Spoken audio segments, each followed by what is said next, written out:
Tenía 9. Durante muchos años tuve esto calificado como un episodio de mi vida que me traumó. Tuve pesadillas durante mucho tiempo. Me ponía mal en la noche, veía cosas o creía ver cosas. Tengo los detalles muy frescos. Ese día vive en mi memoria como si hubiera sido ayer. A mis 32 años ya lo superé, así que te lo voy a contar. Para darte un poco de contexto, mi mamá trabajaba en casa. Cada lunes le iban a dejar cajas con botones y ella los separaba y los embolsaba. Una tarde no sé cómo le hizo, pero se lastimó su dedo con la engrapadora. Se hizo una cortada amplia, le estaba saliendo mucha sangre. Me pidió que sacara el monedero del mandil, me dio varias monedas y me mandó a comprarle alcohol y un par de curitas. Salí corriendo. No me parecía que la farmacia estuviera lejos. 4 cuadras. Esa vez por la urgencia se me hizo lejos. 2 cuadras adelante bajé el paso para recuperar un poco el aliento. La calle en ese tramo estaba más o menos oscura por los árboles. Había alumbrado público y sí estaba encendido. Sin embargo, las hojas y las ramas ponían todo muy lúgubre. Venía por debajo de la banqueta, no había carros y no había gente. De pronto recordé que casi era la hora de cierre de la farmacia, así que empecé a agarrar velocidad. Ya me iba cuando de la nada me salió una persona. Era una mujer, me dijo que necesitaba ayuda. Llevo prisa, le dije, y me eché a correr. No le había mentido, pero me sentí raro. Me sentí mal de haberla dejado hablando, peor aún, pidiendo ayuda. Llegué a la farmacia, compré lo que tenía que comprar y emprendí el regreso. La interacción con la empleada del negocio hizo que se me olvidara a la mujer que pedía ayuda en la calle. De regreso me volvió a salir de la nada y de nuevo preguntó que si la podía ayudar. Le volví a decir que tenía prisa y me disculpé por segunda vez, solo que en esta ocasión le dije que mi mamá se había lastimado el dedo y tenía que llevarle las curaciones. Hice una pausa porque dudé si debía decirlo o no. Luego agregué, espéreme un poco y regreso. Lo que debía haber hecho fue avisarle a un adulto que había encontrado a una mujer en problemas, aunque los problemas o el motivo de auxilio en ninguna de las 2 veces me pareció evidente. Después de entregar el encargo, me salí de la casa mientras mi mamá se hacía las curaciones. Me salí sin que ella se diera cuenta. No iba corriendo como la primera vez, pero sí iba con paso rápido. Cuando llegué, la persona ya no estaba. No hice una búsqueda exhaustiva, pero miré a ambos lados de la banqueta y de la calle. Hasta me agaché para ver debajo de un carro. Ya me iba a regresar, pero te juro que me salió como de la nada. ¿Cómo te la puedo describir? Como la persona más común, una mujer de unos 30 y tantos, morena, cabello amarrado, oscuro. Esta persona sonreía con los labios mostrando un poco los dientes, pero sus ojos no sonreían. ¿Qué necesita?, le dije. Antes de que contestara pensé en que, ¿y si me pedía dinero? Quería que le fuera a comprar una botella de alcohol a la farmacia y también un encendedor. Yo sabía lo que se podía hacer con una botella de alcohol y un encendedor. Lo único que le cuestioné fue por qué no iba ella misma a comprarlos. Me dijo que porque estaba cuidando a su hija en lo que llegaba la ambulancia. Su hija me señaló hacia la banqueta. Había un cuerpecito en el suelo. No se movía, se hallaba en una posición imposible. Miré la casa ante la cual estábamos los tres. Podría haber pasado así como lo imaginé, que la niña se cayó de la azotea. Comprendí en ese momento la urgencia y me eché a correr. Me había dado un billete de a 100. En ese entonces 100 pesos eran mucho. A la farmacia a la que acababa de ir ya estaba cerrada. Sabía de otra cerca del mercado. Fui. Había 2 personas antes que yo. Esperé a que las terminaran de atender, mientras me puse a ver una vitrina con juegos de mesa y regalos. Estaba distraído cuando se me acercó alguien y me preguntó que para qué quería otra botella de alcohol. Antes de voltear a ver a esta persona, empecé a responder que una era para mi mamá y la otra era para... Nadie me lo había preguntado. No había nadie atrás de mí. Compré la botella de alcohol y salí de ahí. Si hubiera intentado comprar la botella y el encendedor en el mismo lugar, seguramente no me hubieran vendido nada. ¿Para qué querrá el encendedor?, me pregunté. Inmediatamente pensé en cigarros. Mis tías decían que con eso se calmaban de los nervios. Regresé corriendo con esta mujer. Honestamente esperaba que cuando regresara la ambulancia ya las estuviera atendiendo. Llegué a la cuadra y la calle seguía igual de solitaria y oscura. La mujer me estaba esperando sentada en la banqueta. Me dio las gracias y me besó la mano. Me ofrecía quedarme esperando con ella, pero me dijo que no. En ese momento empezó a llorar, lo cual me hizo sentir incómodo y entonces me quise ir. Sin embargo, fue ahí cuando abrió la botella de alcohol. Accidente, heridas, alcohol. Antes me había hecho sentido. La mujer se vació la botella completa de alcohol en la cabeza y luego prendió el encendedor y se acercó la llama. Al principio no se veía que se había encendido. El fuego era casi transparente, eso sí, un poco azul y amarillo de la punta. Aterrorizado me hice para atrás. Cuando las llamas adquirieron color y forma, fueron unos 10 segundos después, cuando el cabello, la ropa y la piel empezaron a arder. Sé que el alcohol se evapora rápido y no es bueno para generar fuego. No lo sabía entonces. En ese momento yo estaba paralizado, presenciando la cosa más horrorosa que han visto mis ojos. Como si su piel misma fuera combustible, el cuerpo se encendió en una llamarada de un momento a otro. La mujer entonces empezó a gritar y a correr en llamas. Yo no pude hacer nada, ni siquiera gritar para pedir ayuda. La gente se asomó, un par de vecinos salieron con baldes de agua, pero no la alcanzaron. El fuego terminó de consumir a la mujer muy rápido, a menos de cuadra y media, muy cerca de mi casa. A fuerzas tenía que pasar por donde quedó el cuerpo. Ese niño le compró el alcohol y el encendedor. Nadie lo decía, pero en mi mente 100 voces me apuntaban y también en mi mente la gente que veía la desgracia me señalaba.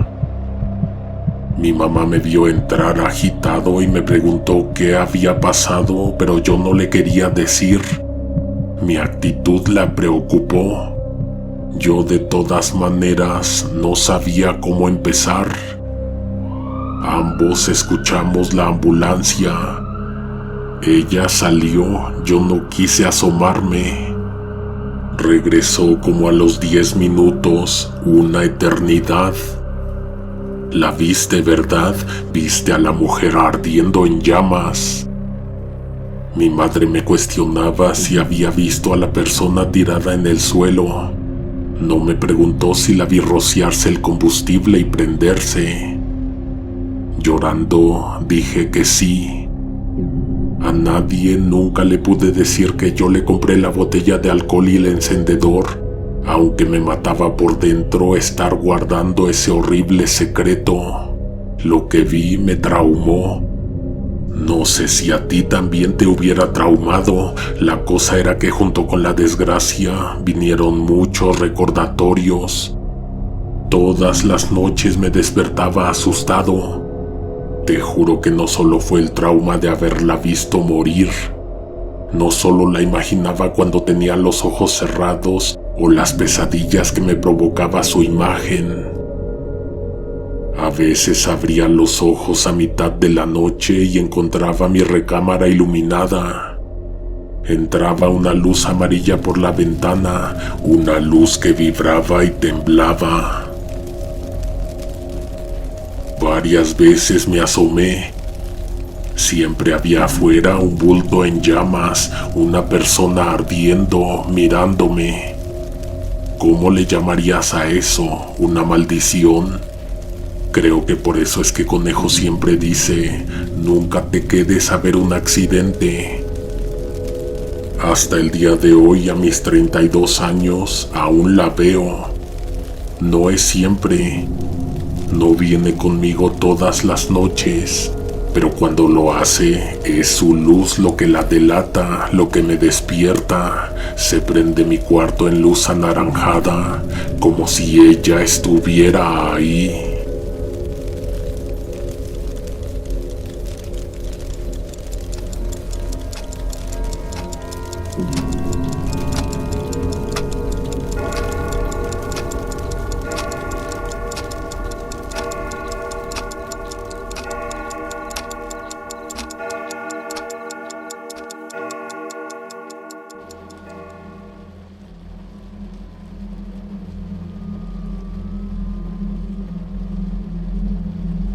En 2018 tenía una novia que vivía en Jalpa, en el Cerro de la Estrella. Siempre que íbamos a salir yo iba a su casa a recogerla y a dejarla. Si no conoces el lugar, está de subida, pues es en un cerro. Sus calles son demasiado transitadas, la mayoría muy estrechas. Como en todos lados, hay zonas muy seguras y bastante bien iluminadas, y hay sitios en donde mejor no pases muy tarde. La calle en donde vivía esta muchacha se veía así, pero solo cuando había problemas con el alumbrado público. Yo, que estuve yendo durante 3 años, me daba cuenta que tardaban mucho en reparar esas lámparas. El caso es que una vez llegué a su casa, nos quedamos de ver a las 9 porque ese día salió tarde de trabajar y solo íbamos a ir a cenar. Llegué, le marqué, me dijo que si la esperaba 20 minutos porque apenas estaba saliendo de bañarse. Saqué el teléfono y me puse a revisarlo. No sentí en qué momento me quedé dormido, eso fue muy extraño. Desperté espantado porque pensé que era de madrugada y yo me había olvidado de lo que iba a hacer. Vi el reloj en el celular, no había ni una llamada ni un mensaje, eran las 9:35. Me dijo que salía en 20 minutos. Levanté la vista y me di cuenta de que ella estaba parada a un lado de la puerta del copiloto. Imagino que ya tenía tiempo porque no la vi llegar, tampoco tocar el vidrio o la puerta para llamar mi atención. Se me ocurrió que fue porque yo tenía la costumbre de bajarme a abrirle la puerta y darle la mano para subir. Un ridículo gesto de caballerosidad. Me desabroché el cinturón, luego quité el seguro y ya iba a abrir la puerta para salir, pero ella inmediatamente abrió y se subió. Se me estaba haciendo raro su comportamiento, pero estaba dispuesto a no decir nada si ella no salía con que porque no le había hecho caso cuando llegó. Tú sabes que me quedé dormido. Se subió y con ella llegó un olor raro. Por teléfono me había dicho que se le hizo tarde porque se estaba terminando de arreglar. Sin embargo, adentro del carro no olía como a recién bañada. Entre otras cosas, me llegó un olor fuerte a hierbas. Te juro que fueron solo segundos lo que duró la ilusión. No era ella, era otra mujer que no sé por qué se subió. Me le quedé viendo, esperando a que volteara a verme y se diera cuenta de que se había equivocado. La mujer se empezó a poner el cinturón y yo le dije que estaba en un error, que se bajara por favor, que estaba esperando a alguien. Entre muchas otras cosas, obviamente pensé en cómo se iba a ver cuando llegara mi novia, que yo estaba con otra mujer en el carro. No sé cómo no me di cuenta de que no era ella cuando quité los seguros. No se parecía en nada, no se vestían similar, ni siquiera eran de la misma edad. Esta mujer vestía ropa muy ceñida y que dejaba mucha piel descubierta. En el cabello sí había algo de similitud, sin embargo, cuando ella estaba afuera no se le alcanzaba a ver.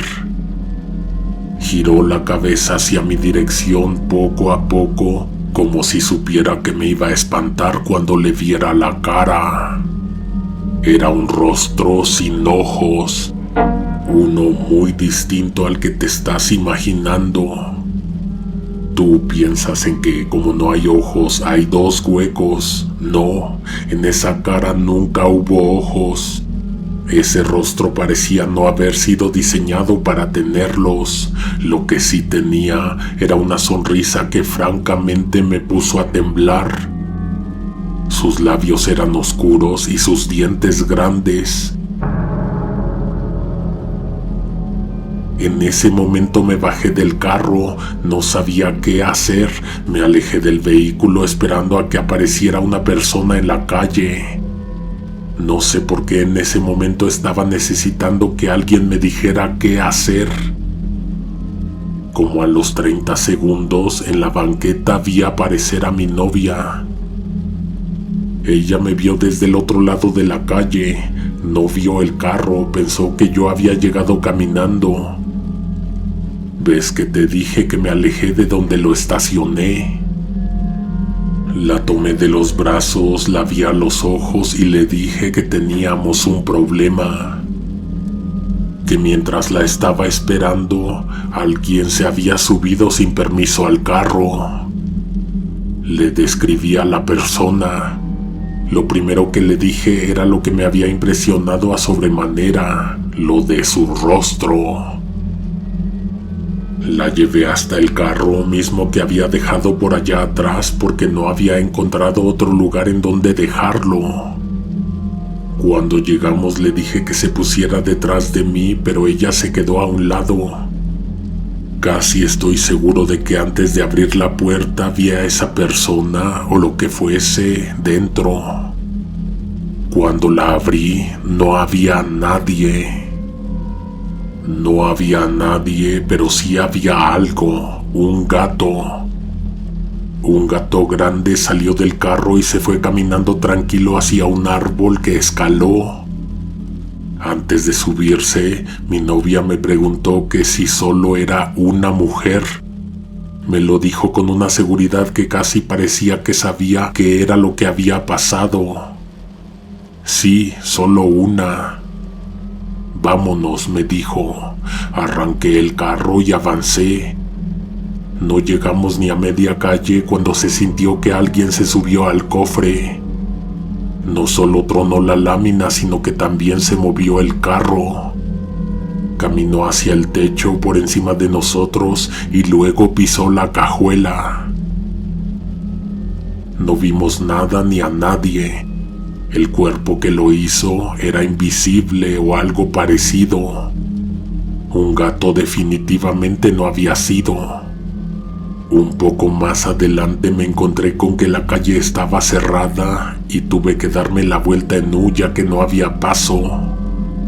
Yo ya te había dicho que no te estacionaras ahí, mira, me dijo y señaló la casa frente al espacio vacío en el que me había quedado a esperarla. Aquella era una casa muy descuidada, parecía abandonada. Ahí se supone que no vive nadie, me dijo ella. Se supone porque resulta que sí, que ahí hay una bruja y tú la conociste hoy.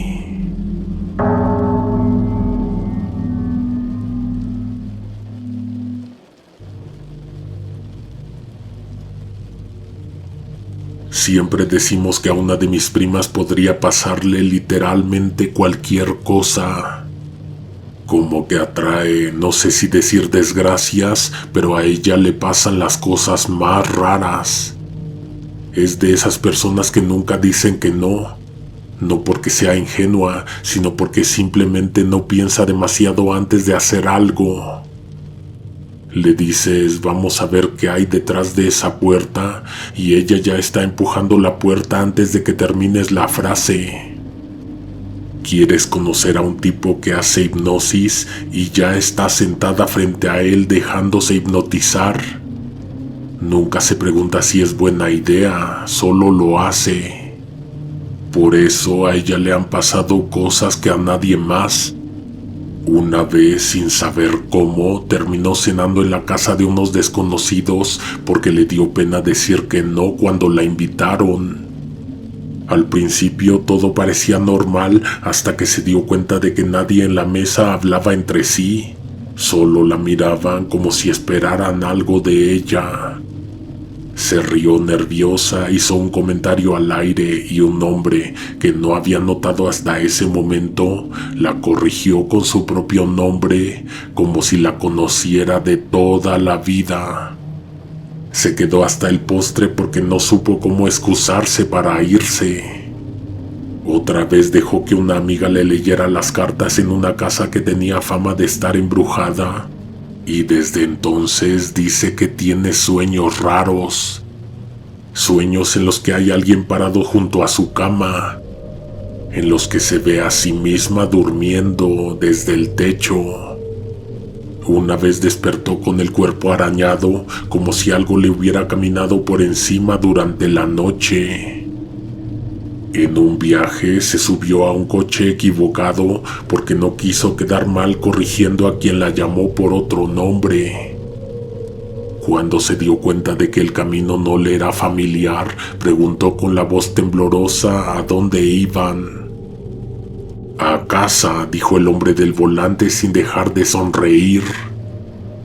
No llevaba celular, no sabía dónde estaba. Solo pudo fingir que no pasaba nada hasta que el coche se detuvo en un semáforo y se lanzó fuera sin mirar atrás. Aún así, lo peor todavía no le había pasado. Una tarde mi prima decidió salir a caminar a la plaza. Antes de ir, pasaría por la casa de una amiga para que la acompañara. El plan era simple, aunque con ella nunca hay planes simples. A unas cuadras de la casa de su amiga, vio algo en la banqueta. Un fajo de billetes, doblado y bien apretado como si alguien lo hubiera dejado caer a toda prisa. Se detuvo, miró a su alrededor para ver si alguien la estaba observando. No había nadie, se agachó y los tomó. Fue entonces cuando notó que los billetes estaban amarrados a un hilo delgado y tenso que se extendía por la acera y desaparecía más adelante. Seguro soltó su característica risa nerviosa. Seguro pensó que era una broma. Creyó que sería buena idea arrancar los billetes del hilo antes de que lo jalaran, pero nadie lo jaló. El hilo seguía quieto.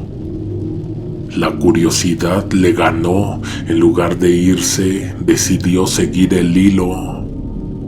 Caminó despacio sosteniendo el fajo en la mano, sintiendo cómo el hilo la guiaba, como si estuviera atado a algo que la esperaba. El hilo la llevó hasta la sombra de un camión estacionado. Ahí, recargado contra una de las llantas, había un frasco de vidrio grande. Adentro, flotando en un líquido espeso y amarillento, había un cerebro. Por el tamaño quedaba claro que no era animal, era humano. A mi prima le sudó la frente, las manos y la nuca. Miró alrededor esperando ver a alguien escondido, a alguien que hubiera colocado eso ahí. En la tapa del frasco había una nota arrugada pegada con cinta. Las letras estaban escritas con tinta roja y temblorosa, como si alguien la hubiera escrito con prisa. Decía: llévame. Debajo de la frase había signos de pesos, varios dibujados en una fila desordenada, como si el fajo de billetes fuera el pago para convencer a alguien de que hiciera la adopción. Mi prima miró la nota, luego miró el frasco, luego el fajo de dinero y se llevó los 3. No sabía qué iba a hacer con eso ni para qué lo quería, pero algo en la forma en que lo había encontrado le parecía casi personal, como si alguien se lo hubiera dejado específicamente a ella. Esa misma tarde la vi con el frasco. No tenía idea de dónde lo había sacado. Lo llevaba abrazado como si fuera una pecera, con el cerebro dentro, flotando lento. ¿Qué es eso?, le pregunté mirándolos a ambos con una mezcla de asco y fascinación. Mi prima sonrió, pero no me respondió de inmediato. Es para un proyecto de la escuela, me dijo al final, con ese tono suyo despreocupado. No le puse mucha atención, la conocía, siempre hacía, decía o le pasaban cosas extrañas. Años después, de la nada, me acordé de eso, no sé por qué, quizá vi algo que me lo recordó, me entró la curiosidad y le mandé un mensaje. Oye, ¿tú todavía tienes ese cerebro en un frasco? Me serviría para algo de Halloween. Su respuesta tardó en llegar. Luego te cuento, ya no lo tengo. No me estaba muriendo por saber la historia. No sabía que a ella le había significado una experiencia aterradora. Cuando hubo oportunidad de que nos viéramos, ella se acordaba que me tenía que contar de ese frasco. Me contó que iba caminando para Parque Tezontle y que antes de llegar a casa de su amiga se lo encontró. Me dijo lo del dinero y del hilo que la condujo al frasco. Me contó que después se lo llevó a su casa y lo puso en un librero que tenía en su recámara. Mi prima nunca se preguntó por qué alguien querría deshacerse de eso. Lo tuvo en su casa sin más, como un adorno grotesco en un rincón de su habitación. Pasaron 2 meses y entonces, una noche algo ocurrió. Algo completamente ajeno a todo lo que te acabo de contar. Aparentemente, su hermana menor, que dormía en la habitación de al lado, se levantó en plena madrugada y salió de la casa sin decir palabra. Caminó descalza hasta el garaje, tomó las llaves del taxi de su papá sin saber manejar y sin licencia, y arrancó el motor con una tranquilidad escalofriante. Luego aceleró. Todo esto documentado en una cámara de vigilancia que tenían mis tíos. El taxi atravesó la calle en línea recta y se estampó contra la fachada de una casa. No hizo intentos por frenar, no gritó, no trató de esquivar. Ni siquiera parpadeó cuando la sacaron de los escombros. Cuando llamaron a sus padres, mi otra prima se quedó en casa. Se encerró en su cuarto aturdida por lo que acababa de pasar. Entonces notó que el frasco estaba burbujeando. Se acercó, el líquido adentro se agitaba como si estuviera hirviendo, el vidrio estaba caliente. No tenía sentido, no había conexión entre una cosa y otra. ¿Quién pensaría algo así? Pero entonces volvió a pasar. Semanas después, una madrugada cualquiera, la hermana se levantó otra vez. En esta ocasión mi prima se dio cuenta y fue tras de ella. Luego de que salió de su habitación, tomó el teléfono de la casa. Marcó un número. Cuando alguien contestó del otro lado, se quedó en silencio por unos segundos. Colgó sin decir más. Después caminó hacia el escritorio de su papá y sacó un juego de llaves que nadie en la casa usaba. Salió a la calle descalza y caminó hacia la esquina, en donde esperó. Mi otra prima subió a avisarle a sus papás. Cuando ellos salieron a la calle, un carro negro apareció en la avenida. Se detuvo justo frente a ella y la puerta trasera se abrió. Mientras mi tío corría hacia ella, su hija menor, sin dudarlo, se subió al vehículo. Nadie de su familia supo qué pasó en las siguientes horas, pero cuando la encontraron al amanecer, estaba sentada en la banqueta frente a su casa, con la ropa empapada y los pies llenos de tierra. No recordaba nada. Cuando mi prima volvió a su cuarto esa mañana, el frasco estaba más burbujeante que nunca. Ella sabía que sonaba absurdo, que nadie le creería, pero también sabía que el cerebro tenía algo que ver. No podía decirlo en voz alta.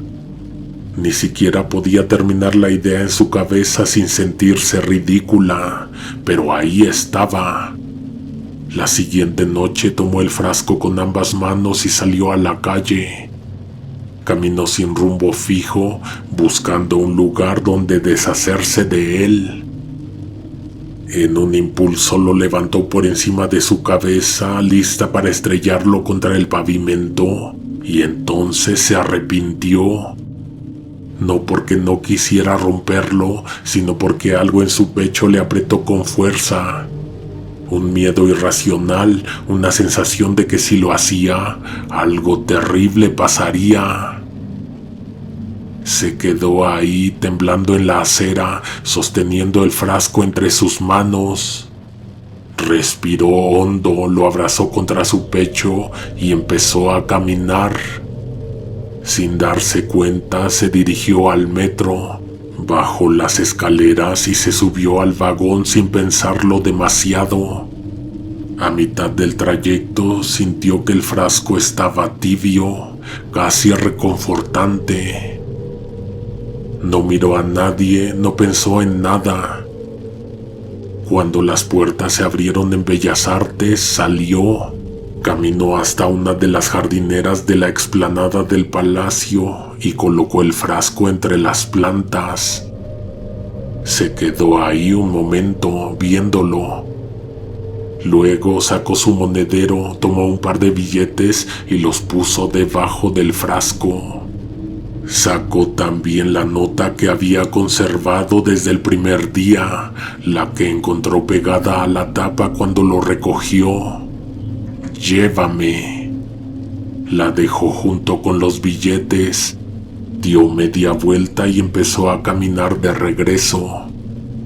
Fue entonces que lo sintió. El peso en sus hombros desapareció de golpe.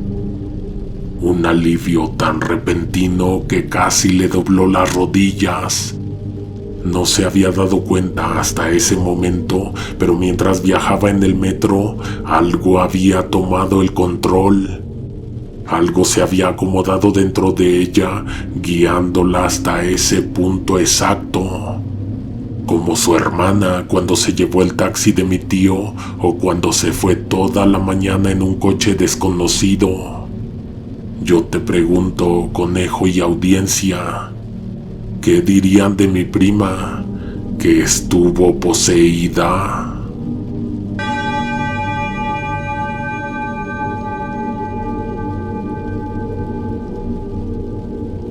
Antes de irnos, le mandamos saludos a Dianita, que escucha todos nuestros relatos en el carro con su papá.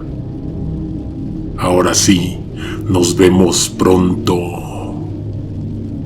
Alguien te observa en la oscuridad.